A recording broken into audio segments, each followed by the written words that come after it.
Selamat pagi Tuhan, jiwaku bersorak, kebaikan-Mu nyata, hatiku pun tegak. Dalam lindungan-Mu, aku takkan goyah. Hari yang ceria, penuh berkat melimpah, karunia-Mu nyata. Cinta-Mu tak terhingga. Shalom, selamat pagi dan selamat sahabat umat Tuhan.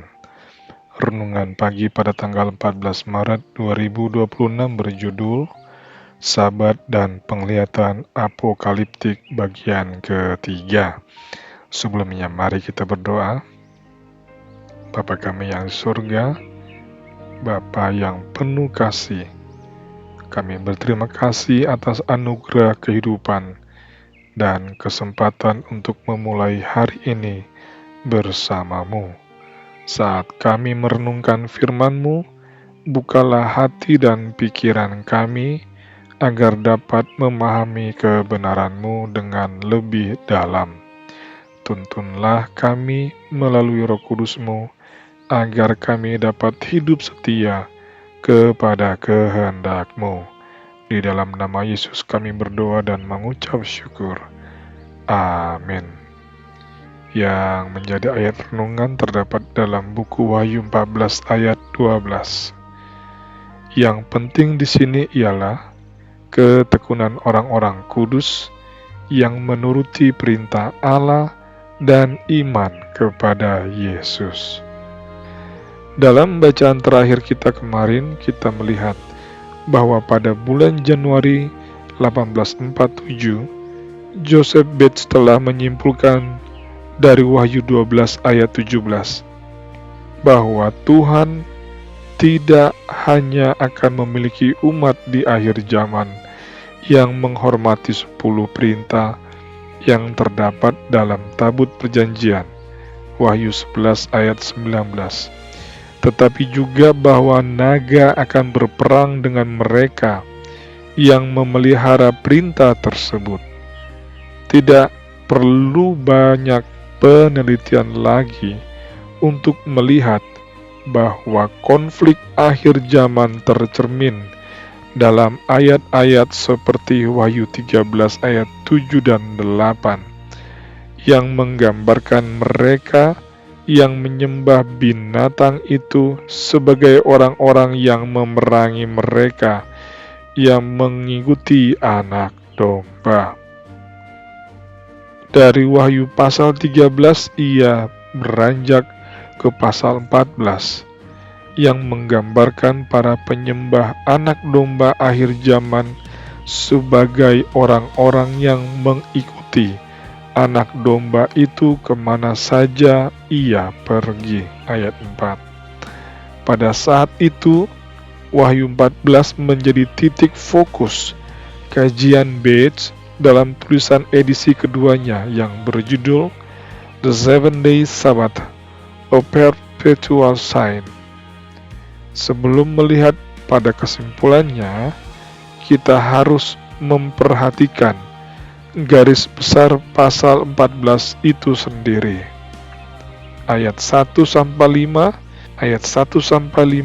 memperkenalkan 144.000 orang di akhir zaman yang mengikuti anak domba dalam semua ajarannya dan memiliki nama Bapaknya tertulis di dahi mereka. Ayat pertama. Ayat 6 dan 7 menyajikan pekabaran malaikat pertama. Ayat 8 merefleksikan pekabaran malaikat kedua. Ayat 9-12 menyampaikan pekabaran malaikat ketiga. Ayat 13 menyoroti nasib para pengikut anak domba yang terjebak dalam penganiayaan akhir zaman sesuai dengan Wahyu 13. Dan pasal 14 mencapai klimaksnya dengan kedatangan Kristus di awan-awan langit untuk menuai tuaian di bumi. Ayat 14-20. Perkembangan itu tidak luput dari perhatian Bates saat ia berjuang untuk memahami di mana umat Allah berada dalam arus peristiwa akhir zaman. Yang cukup menarik, beberapa pengikut Miller hanya menekankan pekabaran malaikat pertama dan kedua. Miller sendiri percaya bahwa pekabaran waktu penghakiman dari malaikat pertama sedang dihotbahkan pada zamannya bagi Miller. Penghakiman pada ayat 7 adalah kedatangan Kristus yang kedua.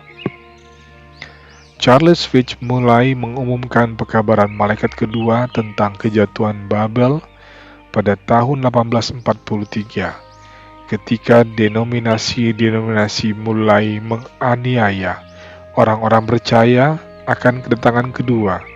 Namun isi pekabaran malaikat ketiga itulah yang menarik perhatian Bates. Sebelum Anda berdoa pagi ini, ada baiknya Anda membaca Wahyu 14. Yang menjadi kesimpulan, Wahyu 14 menggambarkan dengan jelas bahwa di tengah konflik akhir zaman, Tuhan memiliki umat yang setia yang mengikuti Anak Domba kemanapun ia pergi. Kesetiaan kepada Tuhan, ketaatan kepada perintahnya, dan iman kepada Yesus menjadi ciri utama umat-Nya. Di tengah berbagai tekanan dan tantangan, Tuhan memanggil kita untuk tetap tekun dan setia sampai kedatangan Kristus. Demikianlah firman Tuhan pada pagi hari ini. Mari kita berdoa. Bapa yang penuh kasih, tolonglah kami agar tetap setia mengikuti Anak Domba kemanapun Engkau pergi menuntun kami. Berikan kami kekuatan dan ketekunan untuk menaati perintah-Mu dan memegang iman kepada Yesus di tengah tantangan zaman ini. Biarlah hidup kami menjadi saksi yang setia sampai Engkau datang kembali. Di dalam nama Yesus kami berdoa dan mengucap syukur. Amin. Kiranya tangan Tuhan yang penuh kuasa memberkati kita semuanya dan menumpangkan tangannya untuk mencurahkan pimpinannya kepada kita sepanjang Sabat hari ini. Amin.